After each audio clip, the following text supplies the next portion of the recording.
Vamos continuar agora com a terceira palestra do dia. Esta palestra será Build Less Meat, Are Low Impact Meat-Based Diets Possible?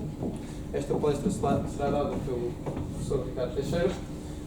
O professor Ricardo Teixeira é investigador auxiliar e professor convidado do técnico em Ecologia Industrial, com mestrado e doutoramento em Engenharia do Ambiente e mestrado em Economia pela Universidade de Lisboa.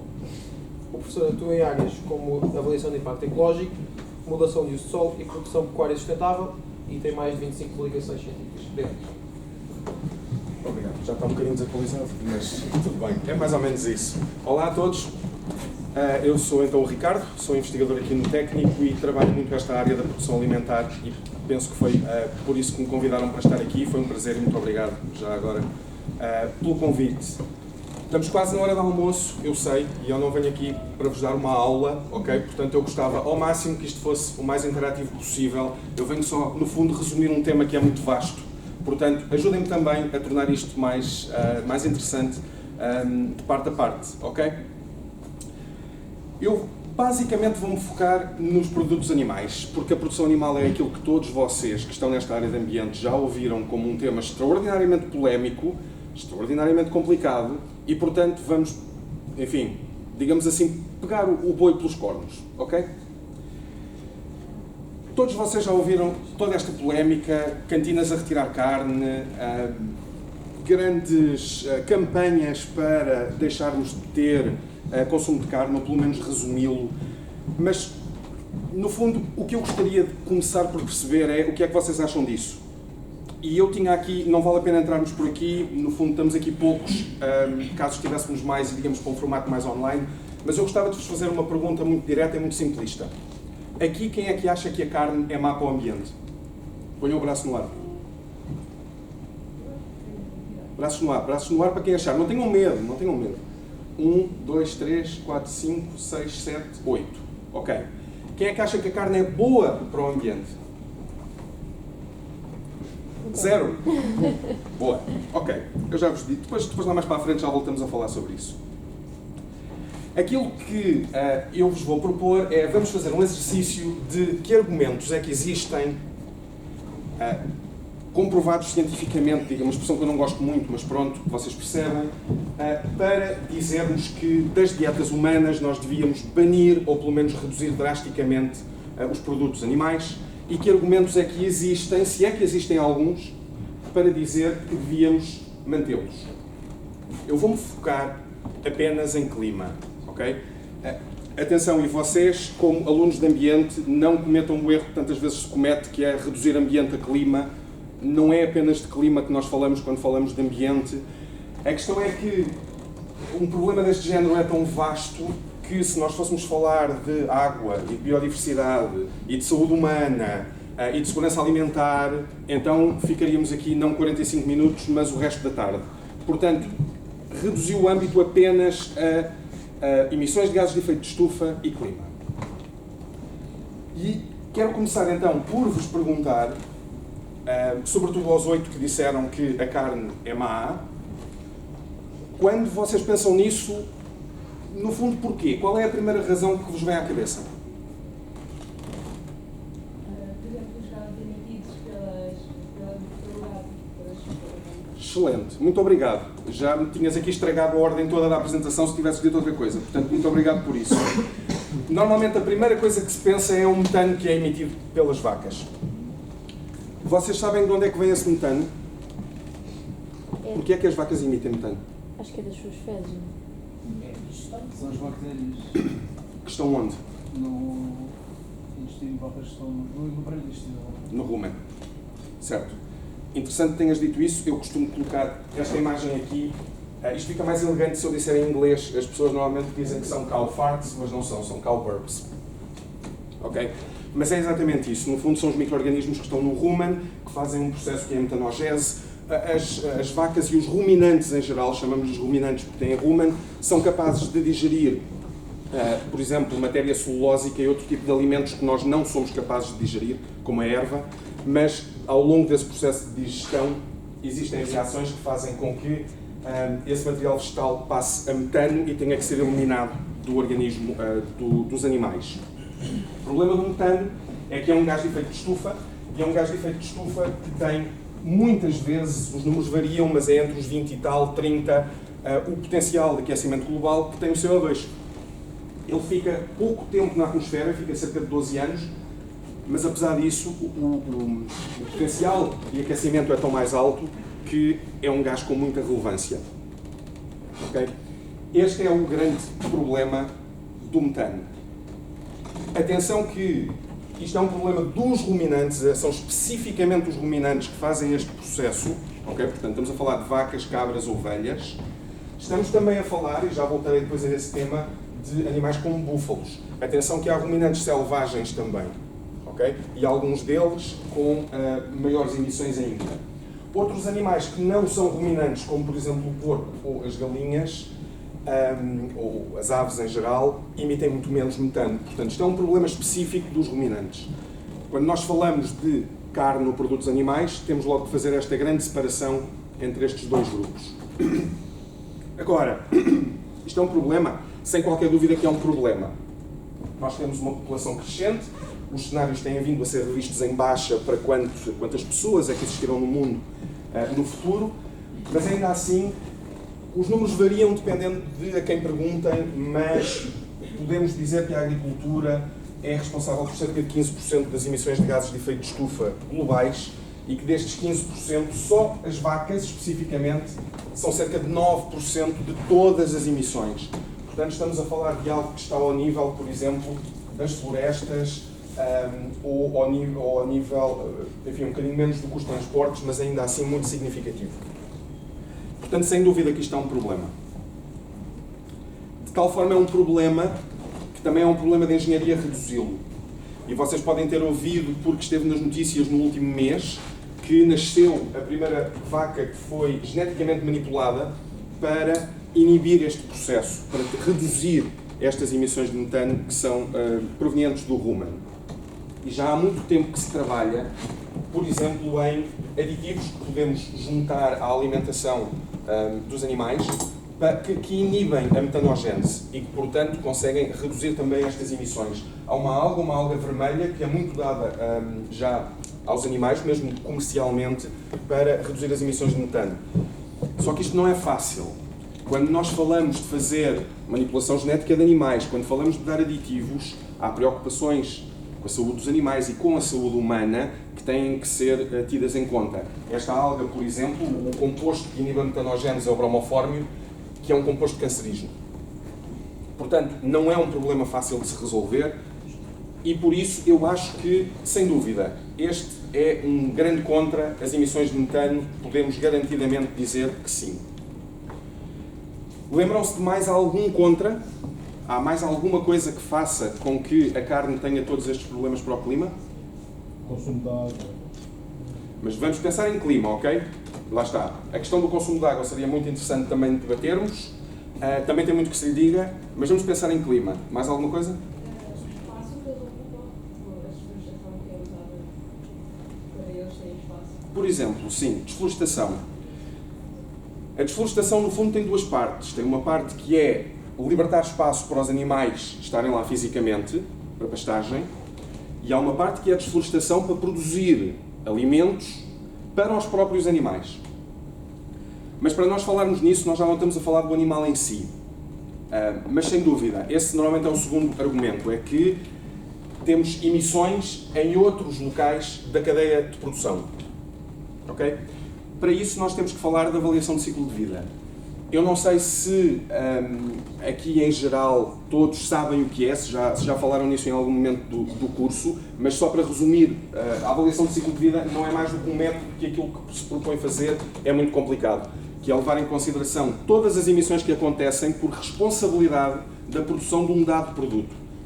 Porque eu tenho aqui este bife no meu prato, tive que criar a vaca, que teve que ser alimentada e, portanto, tiveram que ser produzidos cereais para alimentá-la e para produzir esses cereais foram precisos adubos e água e outras coisas e fazemos esta regressão quase até ao início de tudo. E, para além disso, também o que está para além da produção do animal. Eu tive que transportar até um supermercado e depois tive que ir lá comprar e depois cozinhar em casa. No fundo, é isto que nós tentamos contabilizar com a avaliação de ciclo de vida. é uma espécie de levar em consideração tudo em todo lado ao mesmo tempo. Ok? Mas é possível. É possível e está para além do âmbito aqui de explicar como, mas existem dados e bases de dados que ajudam muito a fazer este processo. Quando nós pegamos em todos os estudos de avaliação de ciclo de vida feitos sobre produtos alimentares e os pomos e os contrastamos uns com os outros, os resultados são muito claros e isto não parece muito bem para a produção animal. Temos, em primeiríssimo lugar, a carne de vaca produzida em sistemas dedicados de produção de vaca e as emissões são estes 60 que aqui estão em kg de CO2 equivalente por quilo de produto. O segundo produto que nós aqui temos é o borrego e o cabrito, que têm emissões que são muito inferiores, mas ainda assim bastante altas. Depois temos o queijo, temos a carne de sistemas leiteiros. Atenção, há muitas pessoas, e sobretudo quem não tem contacto com o campo, que enfim, não tem esta ideia muito presente na cabeça, mas é impossível fazer-se leite sem fazer carne. Quer dizer, as vacas, para darem leite, necessariamente tiveram que dar à luz e, portanto, há sempre carne a ser produzida ao mesmo tempo. Essa carne tipicamente tem menos emissões porque está também a ser produzido leite ao mesmo tempo, mas é carne de vaca da mesma. Depois aparece o chocolate, que é o primeiro produto vegetal nesta lista. O café, que é o segundo. E depois, se formos por aqui abaixo, chegamos a certo ponto em que outro tipo de produtos, também com proteína, já estão bem cá para baixo, com emissões muito menores e 1 a 2 ordens de grandeza inferior ao bife de vaca. Porquê? Porque é que isto é assim? Nós, se olharmos para as diferentes cores na barra, que eu sei que aí provavelmente não se vê muito bem, mas o que é mais significativo é este verde escuro, e o verde escuro são emissões na exploração agrícola. Portanto, estamos a falar do metano, que já falámos, estamos a falar das emissões dos estrumes, que também são muito importantes. Mas se virmos esta barra azul é o que se chama Land Use Change aqui, ou alterações de uso do solo, onde entra a tal desflorestação de que estávamos a falar. E isto não é uma parcela nada negligível. Depois há a parte do próprio alimento dos animais, que é o verde mais claro, que está aqui ao fundo, que não parece muito significativo, mas que apesar de tudo acrescenta emissões suficientes que, se vocês compararem este tamanho aqui com o tamanho da totalidade das emissões de alguns dos produtos que aqui está, basicamente é igual. Portanto, acho que sim, temos mais um argumento e há boas evidências para isso. Precisamos de considerar o ciclo de vida todo, temos que considerar emissões, sobretudo de estrumes, desflorestação e alimentação dos animais, e estas são muito significativas também. O que me leva a perguntar, a história fica por aqui? Já sabemos tudo o que é preciso? Normalmente é por aqui que fica a história, mas haverá alguma coisa para preencher aqui deste lado da tabela? Alguém se lembra de alguma coisa que eventualmente poderia redimir a produção animal? Por isso é que houve 0, exatamente. Bom, eu mostrei-vos médias, mas as médias nunca contam a história toda, seja onde for. Nós temos que ir olhar também para a distribuição destas emissões, porque tudo isto tem uma dada distribuição associada. E se vocês virem a carne de vaca, claro, em média é o que tem as maiores emissões, a uma enorme distância de todos os outros, também tem uma variação enorme de emissões possíveis, tendo em conta o sistema. Para os produtos animais, isso em geral é verdade. Para os produtos vegetais, a distribuição é muito mais curta. O que tem que nos levar a perguntar porque é que há sistemas de produção animal que têm um desempenho tão mau e sistemas com um desempenho tão bom. Produzir animais não é o mesmo que produzir cadeiras ou mesas, ok? Nós estamos a falar de sistemas abertos, estamos a falar de sistemas muito vastos, que podem ter inúmeras configurações. Nós podemos ter os animais simplesmente em vastos campos a pastorear, ou podemos ter os animais presos em feedlots. E estes sistemas vão ser mais frequentes, uns numas zonas do mundo, outras noutras zonas do mundo.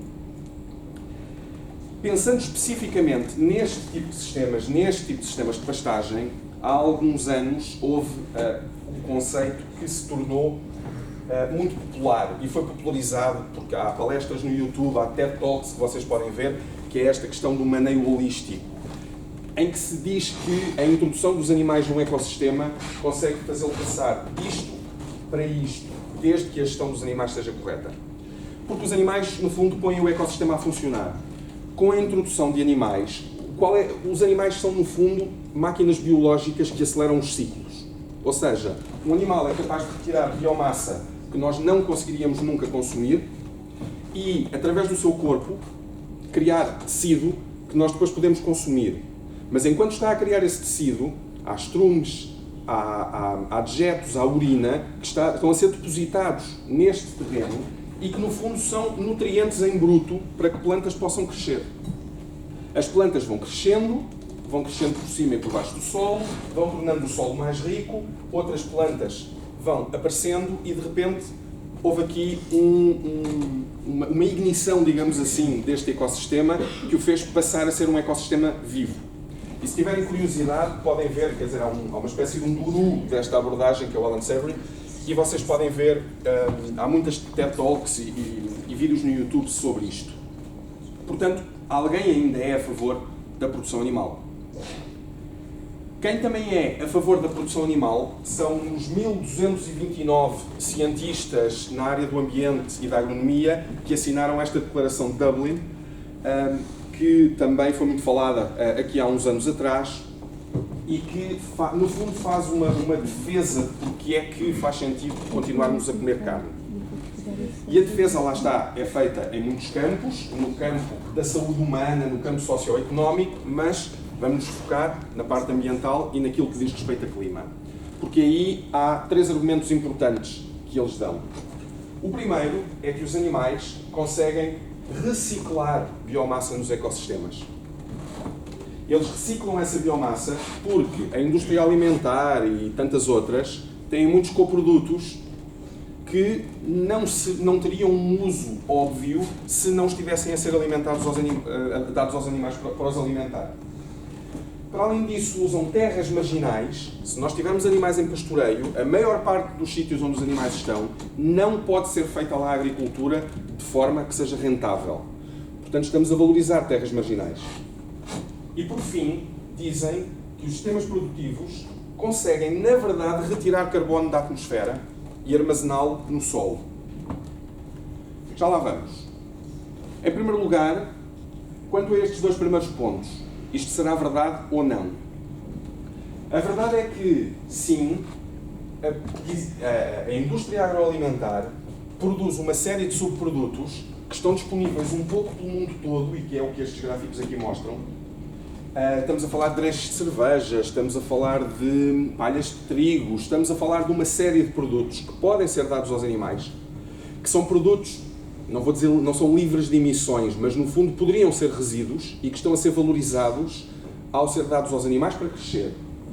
E também é verdade que, se olharmos para o mundo e para a capacidade agrícola dos solos, um pouco pelo mundo todo, a verdade é que ficamos um bocadinho assustados porque ela não é assim tanta, ou pelo menos não é tanta quando se poderia pensar.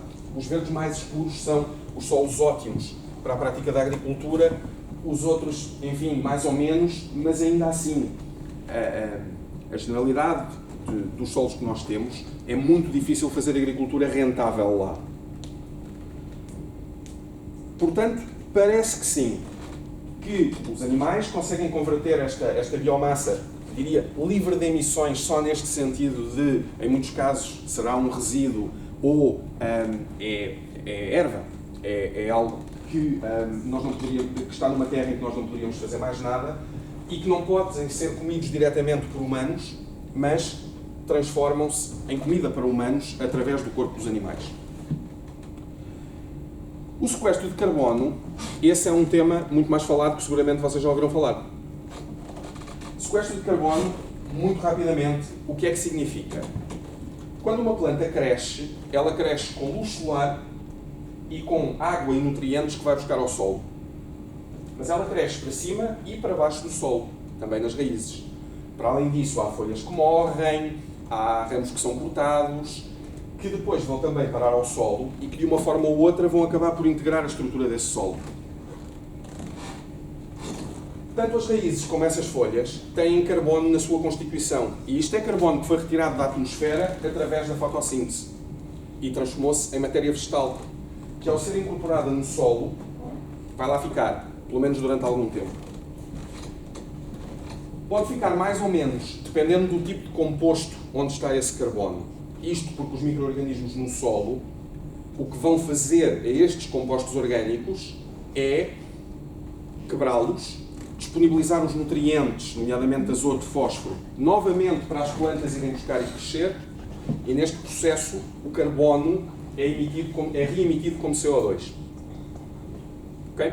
Portanto, temos CO2 a sair da atmosfera através das plantas e a entrar no solo, micro-organismos a reemitir CO2 para a atmosfera. E este segundo processo normalmente chama-se a respiração do solo. Dizemos que temos sequestro de carbono quando este processo de entrada é maior do que o processo de saída. E, portanto, temos carbono a ser acumulado no solo. É claro que em ecossistemas mais complexos, quando temos animais, ou como é aqui em Portugal, em que também temos árvores, todo este processo ganha outras dimensões, porque depois as próprias árvores também crescem, também temos raízes a crescer, estamos a extrair produtos como a cortiça e outros destes ecossistemas, mas em geral a ideia é sempre a mesma. Fazendo um balanço de carbono ao ecossistema, se nós estivermos a acumular mais carbono no solo do que aquele que está a ser reemitido, temos sequestro de carbono. Portanto, a grande questão é, este sequestro de carbono é suficiente para compensar todas estas emissões que nós andamos a ver, de metano e da desflorestação, etc? Há alguma evidência de que pode ser. Dou-vos um exemplo aqui em Espanha, aqui mesmo ao lado da fronteira, em que o que vocês encontram é o típico montado português, mas que em Espanha chama-se terreza, mas que é muito semelhante, são florestas de baixa densidade com animais pelo meio. E num estudo que fizeram em Espanha para estas diferentes localizações, aquilo que descobriram é que o sequestro de carbono, que é este azul aqui, pelo menos para sistemas biológicos, em grande parte para sistemas convencionais, é capaz de compensar a grande maioria ou mesmo a totalidade das emissões. Okay? E é isto que muitos dos defensores da produção animal referem quando dizem que o sequestro de carbono, que estes sistemas são sistemas com muito carbono no solo e que, portanto, se tivermos sistemas à base de pastagens, estamos bem. Nós temos é que comer animais que vêm de sistemas deste género. E andam por aí a circular pela net figuras como, por exemplo, esta, que referem até que os animais conseguem retirar carbono da atmosfera. Portanto, não é que sejam neutros, é que tem mesmo um bom efeito no clima. Portanto, se calhar podemos acrescentar aqui à tabela que o sequestro de carbono faz com que, pelo menos, os sistemas extensivos sejam, no mínimo, neutros em carbono. Ou se calhar não. Porquê? O processo de sequestro de carbono no solo tem dois problemas que fazem com que não seja totalmente comparável com emissões. O que é que acontece? Imaginemos que nós estamos numa situação em que temos uma pastagem muito degradada e, portanto, que começa com pouco carbono no solo. Temos muito pouco carbono acumulado no solo, neste sistema, mas vamos imaginar que o melhoramos. E se o melhoramos, estamos a introduzir muito carbono. Porquê? Semeamos, fertilizamos, temos muitas plantas a crescer, estamos a injetar muito carbono no solo. E rapidamente a entrada de carbono no solo aumenta, mas o processo de respiração do solo mantém-se mais ou menos igual, porque o nível em geral ainda está a subir. E acumulamos muito carbono no solo. O que acontece nesse caso é que a respiração aumenta e os dois processos reequilibram-se. E aumenta porquê? Há mais carbono no solo para os micro-organismos atuarem e emitirem para a atmosfera. E, portanto, chegamos a um novo estado de equilíbrio, que é um estado de equilíbrio com mais carbono acumulado no solo, mas é um estado de equilíbrio. Este processo não acontece para sempre.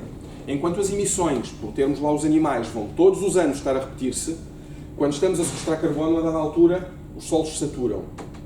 E, para além disso, é muito fácil de reverter. É muito fácil de reverter se nós simplesmente pegarmos neste solo com muito carbono e introduzimos mais oxigênio. Como é que nós fazemos isso? Vamos lá com uma máquina e reviramos o solo, que é um processo, são gradagens, são processos tradicionais, aliás, em Portugal, que todos os agricultores costumavam fazer, revolver o solo para trazer nutrientes que estão em profundidade para a superfície. O que estamos a fazer é quebrar a estrutura do solo, há mais arejamento, e se há mais oxigénio, temos mais C a passar a CO2. E, portanto, estamos a aumentar a respiração do solo brutalmente e a perder o carbono que lá estava acumulado. Ou seja, este processo é altamente reversível. E, aliás, lembro-me que aqui há uns anos o polígrafo contactou-me precisamente para avaliar este tipo de afirmações e foi muito fácil verificar que este tipo de afirmações são exageradas. Existe uma revisão global que descobriu que o sequestro de carbono consegue reduzir, em média, 20 a 60% das emissões de gases de efeito de estufa de sistemas em pastoreio, o que dá 4 a 11% das emissões de todos os sistemas de produção de carne. Portanto, se calhar temos que emendar aquilo que tínhamos da tabela. O sequestro de carbono consegue mitigar algumas emissões, mas não podemos dizer que seja o ponto final da história. No entanto, apesar disto ser sobre clima, há uma mensagem que eu vos quero deixar.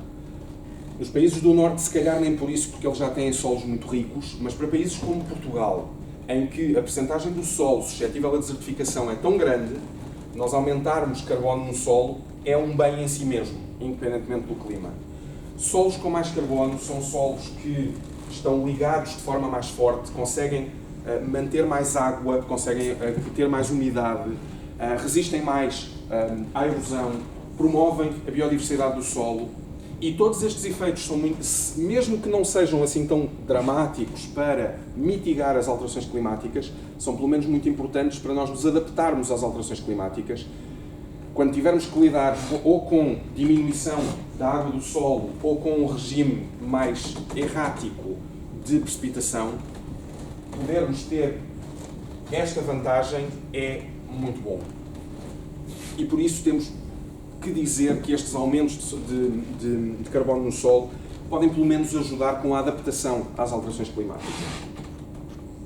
E, apesar destes argumentos não eliminarem os outros, já aqui temos 3, ok?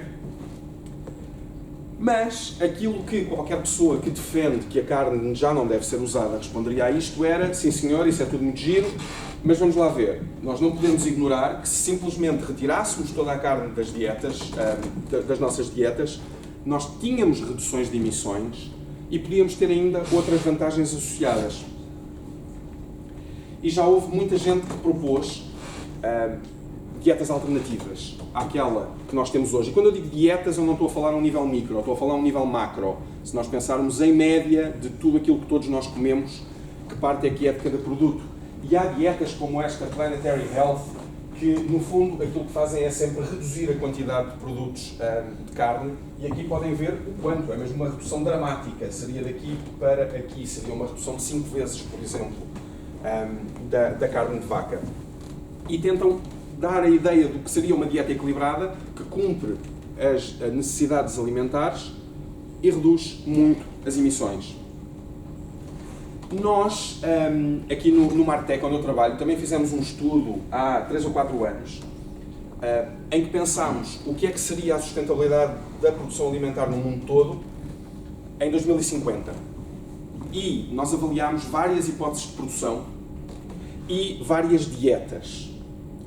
Em termos de hipóteses de produção, pensámos em continuar a fazer produção convencional como se faz agora ou em fazer produção biológica. Não sei se sabem o que é o modo de produção biológico, mas posto de uma maneira muito simples, é um sistema de produção em que não se usam produtos de síntese. Portanto, não se podem usar herbicidas, nem pesticidas, e mesmo medicamentos para os animais são altamente restritos. Portanto, se não podemos usar agroquímicos, também não podemos usar adubos. E isto é que é o elemento essencial deste sistema biológico, é que todos os nutrientes extra que são dados às culturas têm que vir de fontes biológicas também. Na produção convencional podemos usar os adubos que quisermos.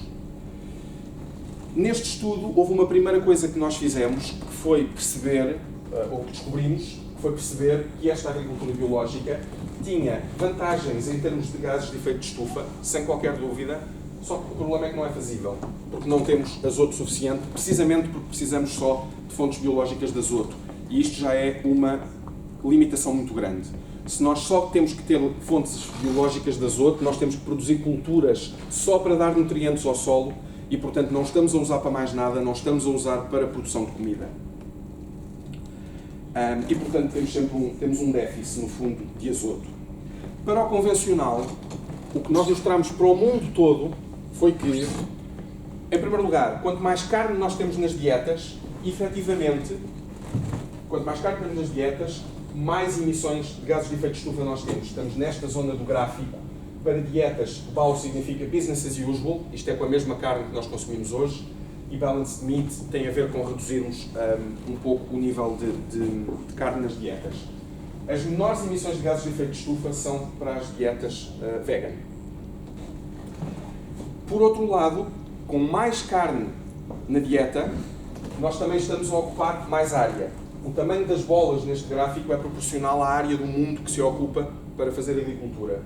Esta verde é quanto nós ocupamos hoje e, portanto, nós temos que expandir a área utilizada no caso de estarmos a ter ainda níveis bastante elevados de carne. No entanto, estamos outros cenários que também nos mostraram que isto não é tanto assim. O problema são sobretudo os dominantes. Porque quando nós testamos um cenário de dieta em que toda a produção alimentar à base de produtos animais, todo o consumo de produtos animais era substituído unicamente por produtos que vêm de animais monogástricos, portanto aves e porcos sobretudo, nós conseguimos ter níveis de emissões de gases de efeito de estufa para este sistema alimentar em 2050 ao mesmo nível ou mais baixo do que a produção vegan. E isto porquê? Porque se nós quisermos ser vegan, nós só temos duas hipóteses: ou expandimos muito a área para produzir culturas agrícolas, o que neste estudo nós consideramos que não era uma opção, precisamente para não ter acréscimo de desflorestação, ou então nós temos que intensificar muito a produção e saltar em termos de uso de fertilizantes daqui para aqui até 2050. Porquê? Temos que, na mesma, suprir todas as necessidades alimentares que temos e que antes eram supridas por estes produtos animais. Não vou entrar aqui muito em detalhe, apenas fica uma nota para vos dizer que nós também testámos várias otimizações ao sistema produtivo para o futuro e a verdade é que aí as dietas tornam-se bastante irrelevantes. Otimizando o suficiente o sistema de produção, não será tanto por aí, mas não tenho tempo para entrar também em detalhe. Portanto, aqui, alterando também um bocadinho, aquilo que efetivamente se pode dizer com segurança é que se nós reduzirmos a carne nas dietas, com os sistemas de produção atual, sem dúvida alguma que à escala global nós íamos ter grandes reduções de emissões de gases de efeito de estufa.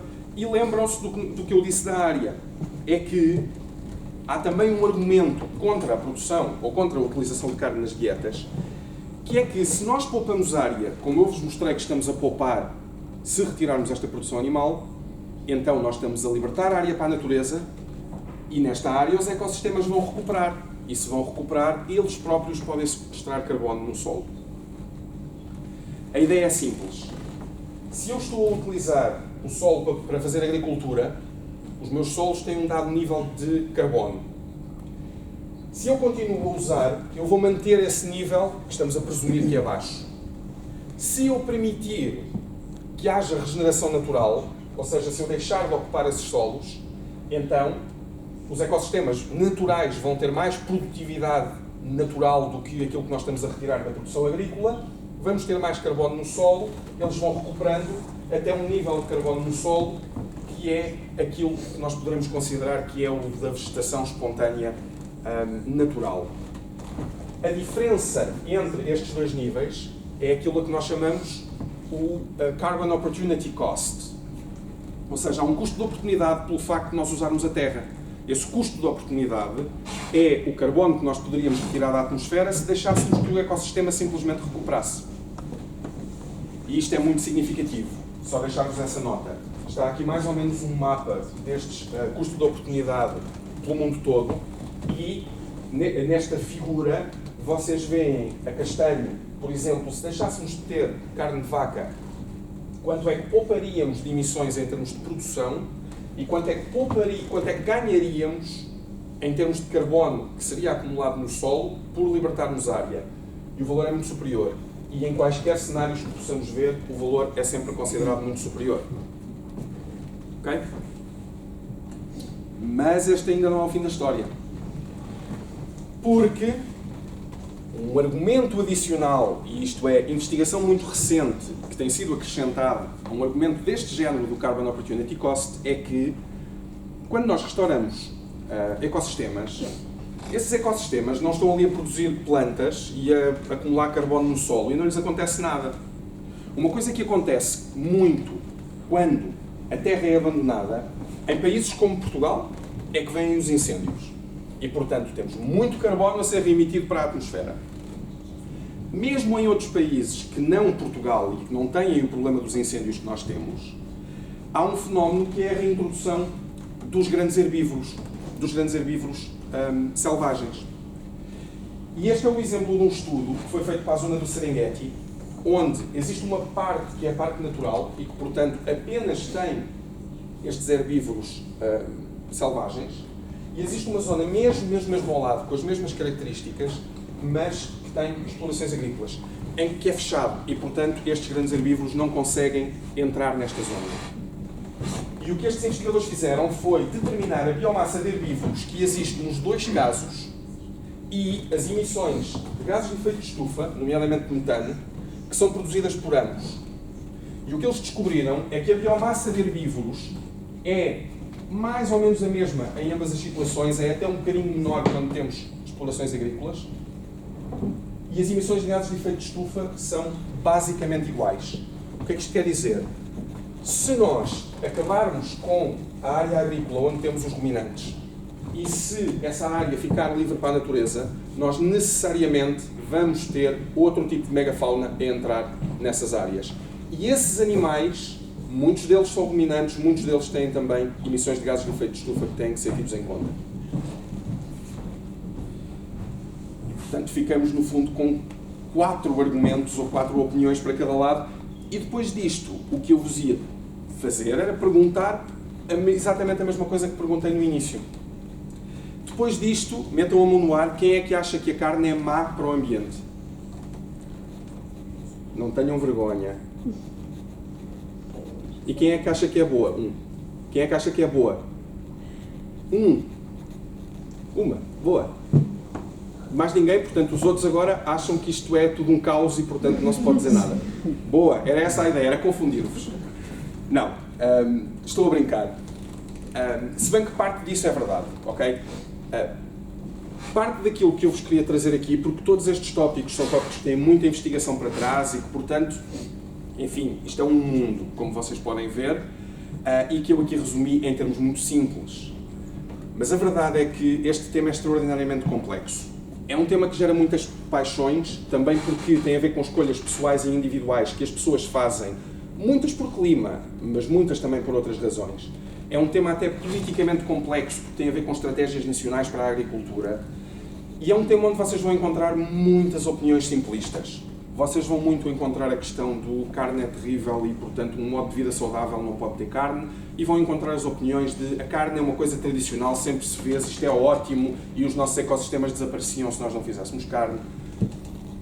Para vocês, engenheiros ou futuros engenheiros, é muito importante perceber que estas posições não são mais do que isso. São posições e, em muitos casos, até muito pouco informadas. A realidade é muito mais complexa. Não há nada, no fundo, que só tenha vantagens e não há nada que vocês possam construir enquanto engenheiros que vai ter só vantagens e que não vai ter trade-offs. Em média, é inegável que a produção animal tem impactos enormes e que o consumo dos produtos animais, conforme eles são feitos hoje, tem impactos enormes. Melhorar estes sistemas, porque a carne não vai desaparecer, também é o trabalho de nós enquanto engenheiros.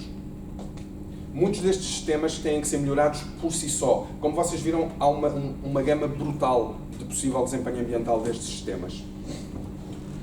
Se nós reduzirmos a carne nas dietas humanas, é muito provável que isso tenha um bom contributo para o clima. Mas é preciso ter muito cuidado em como é que isso vai ser feito. Porque é necessário que os incentivos sejam certos para nós perdermos os sistemas que têm mais emissões e mantermos aqueles que têm menos ou que até têm efeitos ambientais positivos. Porque é verdade que existem alguns sistemas que têm efeitos ambientais positivos. Esta era a minha mensagem. Eu já escutei o meu tempo. Ou não? Ainda não? Posso só, então, dar-vos, só para saírem daqui com uma mensagem positiva, a última coisa que eu vos gostava de dizer era um exemplo desses tais sistemas positivos, em que eu também trabalhei no passado, e que é um sistema português, que é o sistema das pastagens semeadas biodiversas, que foram criadas em Portugal, nos anos 70, e em que a ideia é a seguinte: se nós tivermos pastagens que são feitas de muitas sementes, de muitas espécies diferentes, e deixarmos que depois, e as semearmos, e depois deixarmos simplesmente que sejam os solos a escolher quais é que vão crescer em cada bocadinho de terra, nós vamos ter pastagens muito mais produtivas, com muito mais alimento para os animais. Ao fazermos isso, já não temos que estar a comprar tanta ração para suplementar os animais para que eles cresçam, porque temos muito mais produção local. Para além disso, se estas misturas forem biodiversas, ou seja, se tivermos múltiplas sementes de diferentes espécies e variedades, e nomeadamente em que algumas sejam um tipo especial de planta, que são as leguminosas, que podem retirar azoto da atmosfera e, portanto, estão no fundo a criar os seus próprios nutrientes para que depois todas as outras cresçam, então nós nem sequer precisamos de adubar. E este sistema, depois de ter sido implementado e devidamente estudado, verificou-se que conseguia ser muito mais produtivo, com produções muitas vezes o dobro daquilo que se encontra nas pastagens em Portugal, e tinha uma outra vantagem, que era o tal sequestro de carbono no solo. Agora, sequestro de carbono em níveis altíssimos e incomuns para aquilo que se costuma encontrar. Nós estabelecemos uma rede de monitorização pelo país e fizemos uma comparação entre estas pastagens e outras naturais, e chegámos à conclusão que a média do sequestro de carbono em 10 anos era algo como 6,5 toneladas por hectare. 6,5 toneladas por hectare, não sei os números agora, mas foram as emissões per capita em Portugal em 2016. Portanto, cada hectare destas pastagens estava, no fundo, a compensar as emissões durante um ano de um cidadão português ao longo destes 10 anos. Portanto, este é um potencial altíssimo de sequestro. E por ser um potencial altíssimo, nós propusemos um projeto que decorreu entre 2009 e 2014, que foi financiado pelo Fundo Português de Carbono, agora Fundo Ambiental, para instalar e manter pastagens destas. Na altura, o objetivo era para que Portugal cumprisse o protocolo de Kyoto. Veio a crise e Portugal acabou por cumpri-lo na mesma, mas na altura o Estado português andava à procura deste tipo de ideias inovadoras para ajudar a cumprir com o target português no protocolo. E houve 1000 agricultores que aceitaram, com à volta de 50 mil hectares, que instalaram pastagens destas e que mantiveram-nas durante este período, e que durante este período sequestraram qualquer coisa como 1 milhão de toneladas de CO2. De CO2 neste caso. E nós tivemos muito cuidado para que os agricultores percebessem que isto não era um subsídio, para que eles percebessem que estavam a ser pagos por um produto. E, portanto, e muitos deles, 76% na verdade, entenderam. Portanto, também houve aqui um processo de sensibilização dos agricultores para um efeito, para algo que eles podem ter, um benefício ambiental, digamos que societal, que eles estão a produzir para todos nós e pelo qual, pelo menos durante esta fase, estiveram a ser devidamente ressarcidos. O projeto ganhou vários prémios, ganhou um prémio internacional para melhor solução para o World You Like Challenge para a agricultura, e são projetos deste género que eu acho que se pretendem, e são projetos deste género que eu acho que são também os desafios da engenharia neste caso. Como é que nós pegamos nos sistemas atuais, como é que nós os melhoramos, como é que nós garantimos que os produtos que daqui saem vão o melhor possível responder a todas as preocupações que estavam naquela coluna da esquerda e vão reduzir estes efeitos o mais possível. E era isso. Muito obrigado.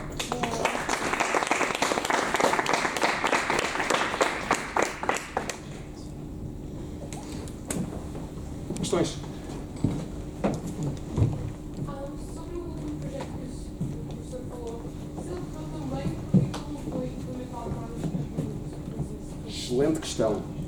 Porque o protocolo de Kyoto, o período de vigência do protocolo de Kyoto, em que cada país tinha mesmo targets quantitativos de quanto é que podia emitir no máximo, O período de vigência dizia-se que era até 2012, mas depois o ano de 2012 era contabilizado até 2014 para ser uma média de vários anos.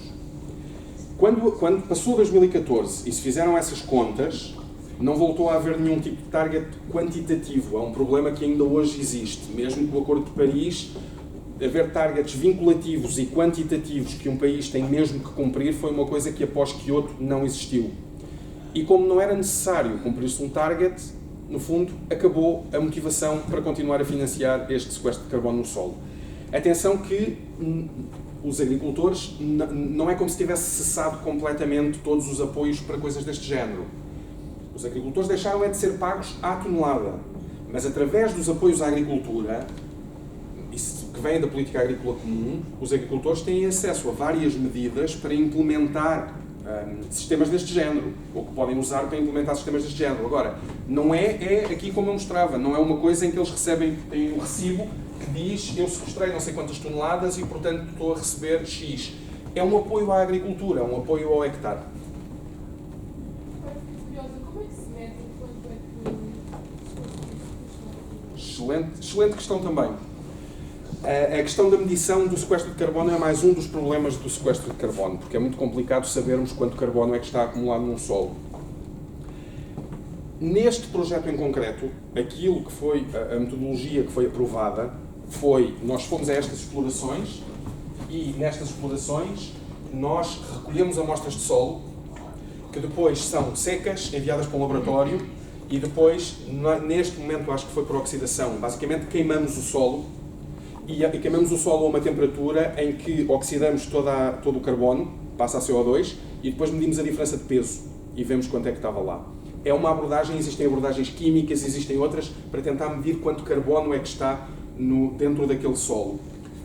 A partir daí criámos fatores de sequestro, ou seja, dissemos nestas explorações o que aconteceu foi esta curva, no fundo, temos esta curva média que diz de ano para ano o carbono no solo está a aumentar por um X, e isso é o sequestro de carbono.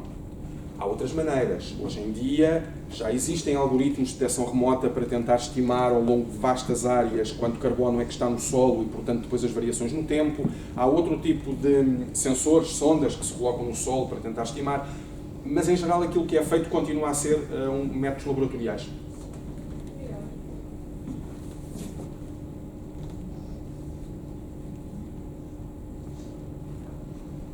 Toda a gente quer ir almoçar, não é? Então vá. Estão